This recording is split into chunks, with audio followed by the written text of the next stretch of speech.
Hey guys, my name's Tomáš Gop. I'm an executive producer at CI Games working on Lords of the Fallen, our action RPG that's been in development since 2011 and it's gonna come out this year on PlayStation 4, Xbox One and PC. Let's roam a little bit around Old Monastery, and in the meantime I'll tell you about some crucial ideas that drive the development of our game. First few combat encounters you will see here focus around faster and agile opponents, so I'll try to use lighter gear and maneuver right. For example, trying to get the perfect positioning and perfect timing for an effective critical strike. It requires a little bit of practice, but is well worth the effort. The world we set the game within is very old, and the legend has it that a couple thousand years ago, people have fought and successfully defeated their god together with his demonic army, and it's since then that they believe evil can be completely cast away from human nature. Each individual who commits a deadly sin is forever marked with a tattoo across the face, becoming an outcast for entire lifetime.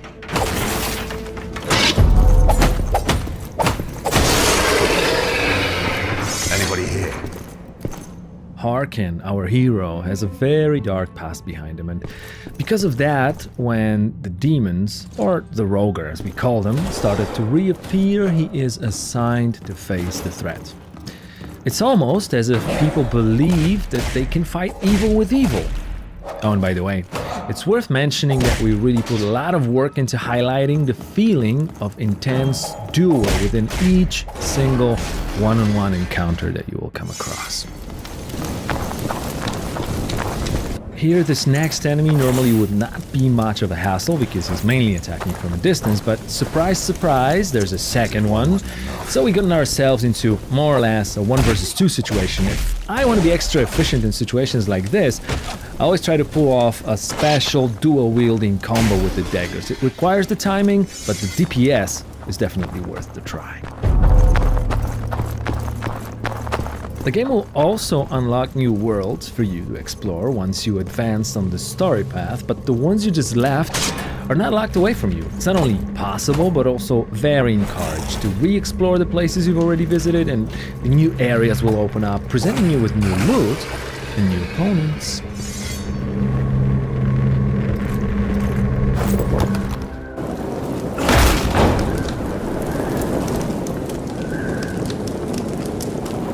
All quiet here too, old man.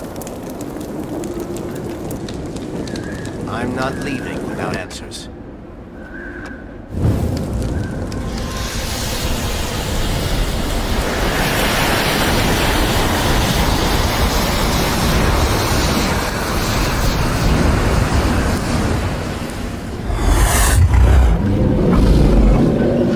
This one here is a different type of opponent. He's bigger, stronger, more aggressive, but also he's not defending himself, so I'll try a different type of timing with this guy, using a heavier gear.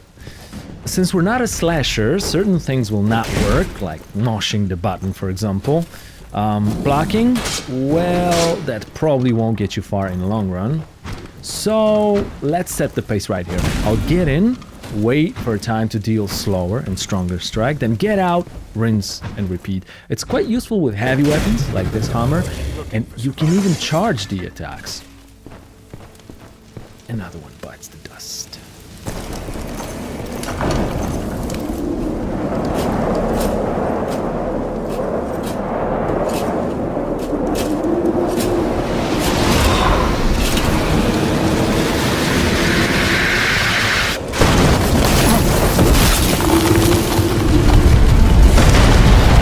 Okay, let's jump straight into a boss fight now. This is going to be the first boss of the game. We call him First Warden.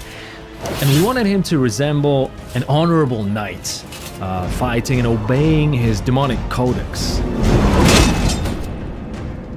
Gameplay-wise, our goal was to mix action with RPG in a way where all elements, including story, world, and characters, revolve around the user experience. In our case, that means combat and character development.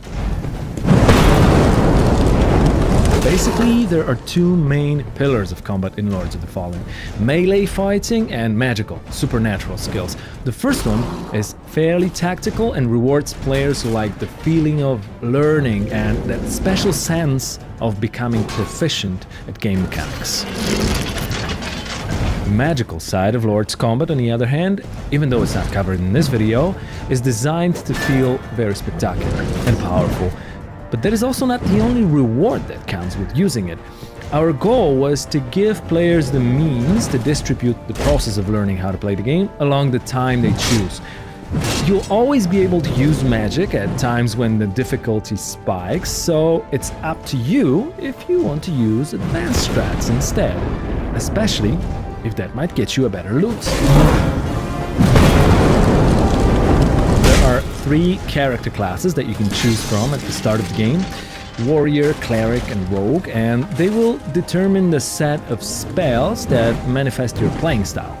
Apart from that, the statistics of a character, the gear that you want to use, can be freely mixed regardless of its suggested class association. For example, if you're more into heavy weapons but still want to keep that light rogue armor, there's no reason not to try this combination out. Or defensive play with a shield or an offensive dual weapon approach, they both can be mastered and become lethal with enough skill and persistence.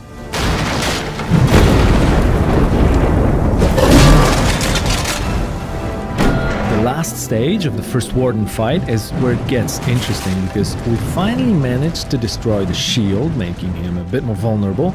At the same time, we pushed his aggression a little bit over the edge. If you remember not to get greedy and deal too much damage at too short amount of time, you can make it. Just please try to avoid his special attack, as it can stun lock you, and of course, we wouldn't want that, would we?